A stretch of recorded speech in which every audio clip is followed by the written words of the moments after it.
Well, the coronavirus is spreading here in the United States in an alarming fashion, and the government is now moving into crisis mode.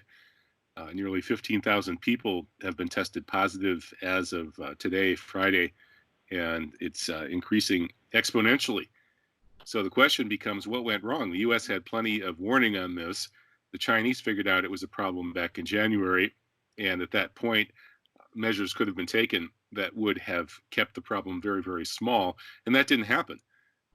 I think we can look at this from a couple of different standpoints. The first, of course, is that the U.S. leadership is completely incompetent and reckless.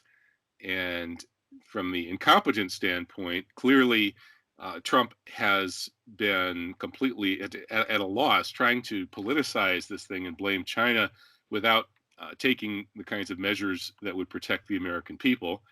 The U.S. healthcare system is a world-class joke.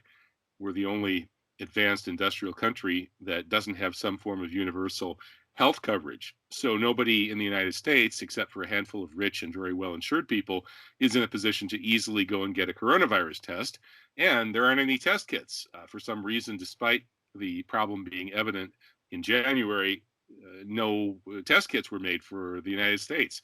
And so the United States is basically last in the world in responding to this. So that's one aspect of the problem. But the other aspect, which is completely blacked out and censored from the corporate controlled mainstream media here in the West, is that this crisis is a lesson to the entire world that we need to address the problem of biological weapons.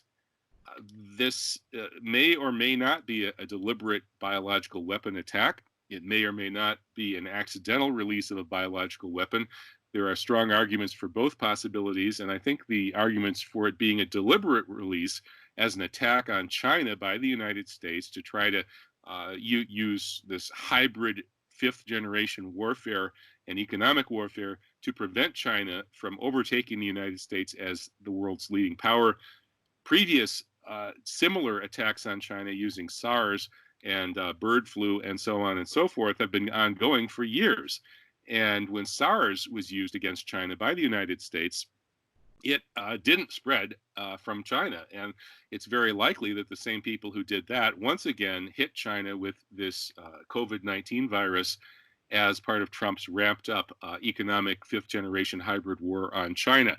Likewise, the severity of the outbreak in Iran suggests that the Americans and or their partners, the Israelis, who often play a leading role in these kinds of extreme events, may very well have been involved in this, and they may have deliberately attacked Iran. Now, it's spreading worldwide, presumably because the people behind this simply were so reckless that they either didn't take into consideration the likelihood of this kind of blowback, which is always there with any use of bioweapons, or perhaps they figured they could use the worldwide economic crisis for their own ends. But this is, of course, still a hypothesis, and there's lots of circumstantial evidence for this. I wrote a piece about this at the UNZ Review, unz.com. But whether or not it's the case, we know that one of the greatest threats to humanity is the ongoing development of biological weapons, especially ethnic specific, or the makers intend them to be ethnic specific biological weapons, but then they can mutate and hit other ethnicities as well. There has been all sorts of research on this. The United States has been using biological weapons regularly for the past 50 years.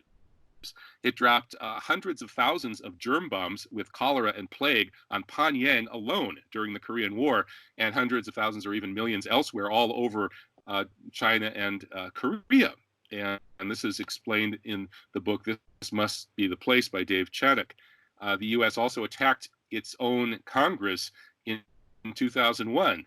We now know that the anthrax attacks came from within the U.S. biological weapons community, and it was presumably part of the September 11th anthrax false flag operation, as Dr. Graham McQueen has explained in his book, The 2001 Anthrax Attacks. So there is a wake-up call here. The U.S. has biowar labs all over the world surrounding Russia in places like Georgia, Armenia, and elsewhere. These labs need to be shut down. The World Treaty banning biological weapons has a loophole. It says you can work on so-called defensive ones, but not offensive ones. Well, there's no difference. And then the black operators can use the so-called defensive ones as offensive weapons, and they are. This needs to end. So we need to put some teeth in that biological warfare treaty, get huge inspections, international control over this issue, shut down all biowar research labs and everybody else remotely close to that field. That's the only way we're going to save the world from not only this pandemic, but vastly worse ones that are upcoming very soon in the future if we don't act now.